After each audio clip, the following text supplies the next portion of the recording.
नमस्कार, आप देख रहे हैं इंडिया क्राइम। मैं हूं आपके साथ सृष्टि पांडे। इस बुलेटिन में आपका स्वागत है। खबरों का सिलसिला शुरू करेंगे। एससी आयोग के अध्यक्ष और आगरा से सांसद रामशंकर कठेरिया के आवास पर गोली चलने से हड़कंप मच गया। सोमवार को हुए इस हादसे में सुरक्षाकर्मी घायल हो गया। एक गोली सुरक्षाकर्मी करनाल सिंह के पैर में लगी, जिससे वो घायल हो गया। घायल सुरक्षाकर्मी को इलाज के लिए सरोजनी नायडू मेडिकल कॉलेज में भर्ती कराया गया। आपको बता दें कि वेपन साफ करते समय ये हादसा हुआ था। फिलहाल पुलिस इस मामले की छानबीन में जुट गई है। आईसीयू में नींद का इंजेक्शन लगाकर रेप के मामले में हाईवे जाम कर बवाल करने और दरोगा के साथ पुलिसकर्मियों की पिटाई करने वाले 1 दर्जन बवालियों के साथ पुलिस ने शिनाख्त कर हिरासत में ले लिया है, जबकि अन्य लोगों की तलाश जारी है।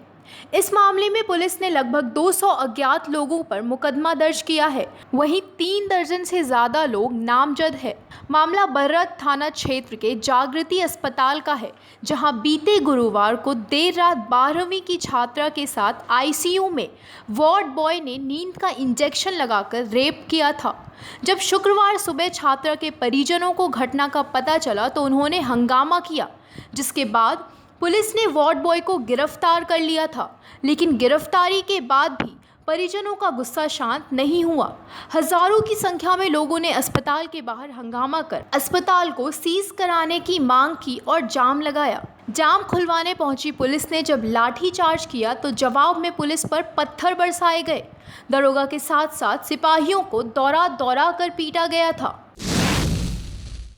रुड़की में रेलवे विभाग की संवेदनहीनता का ताज़ा नमूना देखने को मिला है। यहाँ रेलवे ओवरब्रिज के नीचे रेलवे ट्रैक पर ट्रेन से कटकर एक बछड़े की मौत हो गई। सूचना के घंटों बाद भी मौके पर नहीं पहुंची पुलिस। करीब 7 घंटों तक 3 से ज़्यादा गाड़ियां शव के ऊपर से गुजर गई, लेकिन शव को ट्रैक से हटाया नहीं गया, जिसके बाद विश्व हिंदू परिषद और बीजेपी से जुड़ी तमाम महिला कार्यकर्ताओं ने, युवा मोर्चा के कार्यकर्ताओं ने रेलवे अधिकारियों के खिलाफ नारेबाजी की। आपको बता दें कि शनिवार सुबह करीब 9 बजे एक लावारिस बछड़ा ओवरब्रिज के नीचे लाइन क्रॉस कर रहा था, तभी एक ट्रेन की चपेट में आकर बछड़े की कटकर मौत हो गई। आसपास के दुकानदारों व राहगीरों ने इसकी सूचना रेलवे अधिकारियों को दी, लेकिन कई घंटों तक कोई अधिकारी और कर्मचारी मौके पर नहीं पहुंचा। हाँ, ये कटा पड़ा था। भाई ने बताया बछड़ा कटा पड़ा, पर उसको कोई उठान रहा, कुत्ते नोच रहे, तो मैं इसे दफनाने खातर आई थी। फिर मैंने सोचा ममता आंटी को बता दूं। आंटी ने कहा हम सारे इकट्ठा होंगे। लखीमपुर खीरी में रफ्तार का कहर देखने को मिला, जहां रफ्तार ने एक मासूम की जान ले ली। घटना तहसील पलिया कला की है, जहां 2 लोग साइकिल से जा रहे थे, तभी सामने से आ रही एक बाइक से टक्कर हो गई, जिसमें साइकिल सवार 14 साल के अरमान और 10 साल का समर गंभीर रूप से घायल हो गया, तो वहीं बाइक चालक को भी चोट आई। हादसे में घायल हुए लोगों को पलिया के सामुदायिक स्वास्थ्य केंद्र में भर्ती कराया गया। इलाज के दौरान अरमान की मौत हो गई। बच्चे की मौत से परिजनों में कोहराम मच गया। छत्तीसगढ़ के कोरिया में इंसानियत उस वक्त शर्मसार हो गई जब तक एक पिता अपनी नाबालिग लड़की के शव को ले जाने के लिए बेबस हो गया। मामला कोल्हारी थाना का है, जहां एक नाबालिग ने छेड़छाड़ की वारदात से तंग होकर आत्महत्या कर ली थी, जिसके बाद मृतका के पिता ने नाबालिग के शव को अस्पताल पहुंचाया, जहां अस्पताल के बेहाल हालत की वजह से नाबालिग का पोस्टमार्टम नहीं हो पाया, जिसके बाद पीड़ित को अपनी नाबालिग लड़की के शव को दूसरे अस्पताल ले जाना पड़ा। पीड़ित पिता का आरोप है कि ना अस्पताल प्रबंधन और ना प्रशासन ने शव को ले जाने का कोई इंतजाम किया। रामपुर के खूंखार कुत्तों का आतंक मचा हुआ है। खूंखार कुत्तों ने एक के बाद एक 3 गांवों पर हमला किया। इस हमले में कई बच्चे गंभीर रूप से घायल हुए। दरअसल टांडा क्षेत्र के बैजनी गांव में खेल रहे बच्चों पर दर्जन भर कुत्तों ने हमला बोल दिया था। कुत्तों के इस हमले में कई बच्चों को गंभीर चोटें आई हैं। वहीं बच्चों की चीख पुकार सुनकर मौके पर पहुंचे ग्रामीणों ने लाठी डंडों से हमला करके कुत्तों को दूर भगाया, जिसके बाद कुत्तों का झुंड पिरानपुर गांव की तरफ भाग गया। वहां भी कुत्तों ने खेत में जा रहे बच्चों पर हमला करके घायल कर दिया। 2 गांवों में हमले के बाद कुत्तों के झुंड ने गांव नया गांव के बच्चों को निशाना बनाया।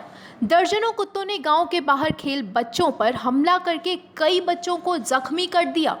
कुत्ते के हमले में घायल हुए सभी बच्चों का इलाज अस्पताल में चल रहा है। वहीं 3 बच्चों को मुरादाबाद के एक अस्पताल में रेफर कर दिया गया है।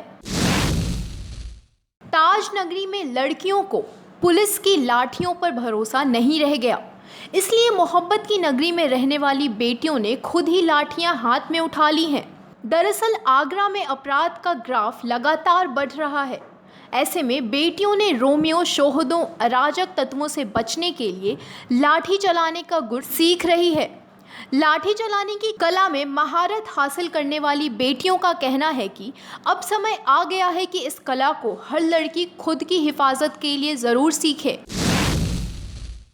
ज़्यादा मतलब कुछ नहीं आता उसे घर में रखना चाहिए, घर में रहना चाहिए, माँ बाप भेजते नहीं है। लेकिन अगर जिस लड़की को ये सेल्फ डिफेंस के सारे जितनी भी तरीके हैं सब अच्छे से आएंगे तो वो बहुत अच्छे से ये गर्व से कह सकेगी कि हम अपनी सुरक्षा खुद बहुत अच्छे से कर सकते हैं और बहुत अच्छे से रह सकते हैं। हमें किसी की जरूरत नहीं पड़ेगी अगर हम खुद अपने आप साहसी बने और ताकतवर बने और लगन के साथ हर चीज करें। ऐसी कोई कमजोर लड़की नहीं है।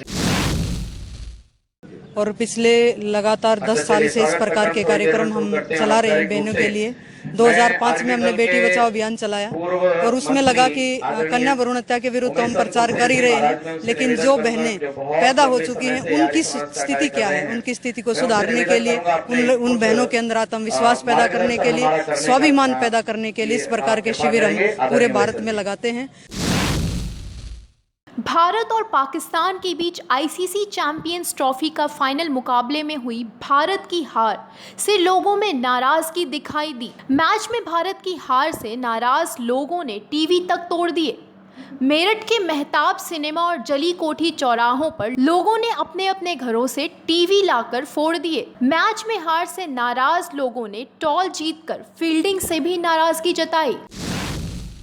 इस बुलेटिन में फिलहाल इतना ही। बाकी की देश और दुनिया की तमाम खबरों के लिए आप देखते रहिए इंडिया क्राइम। नमस्कार।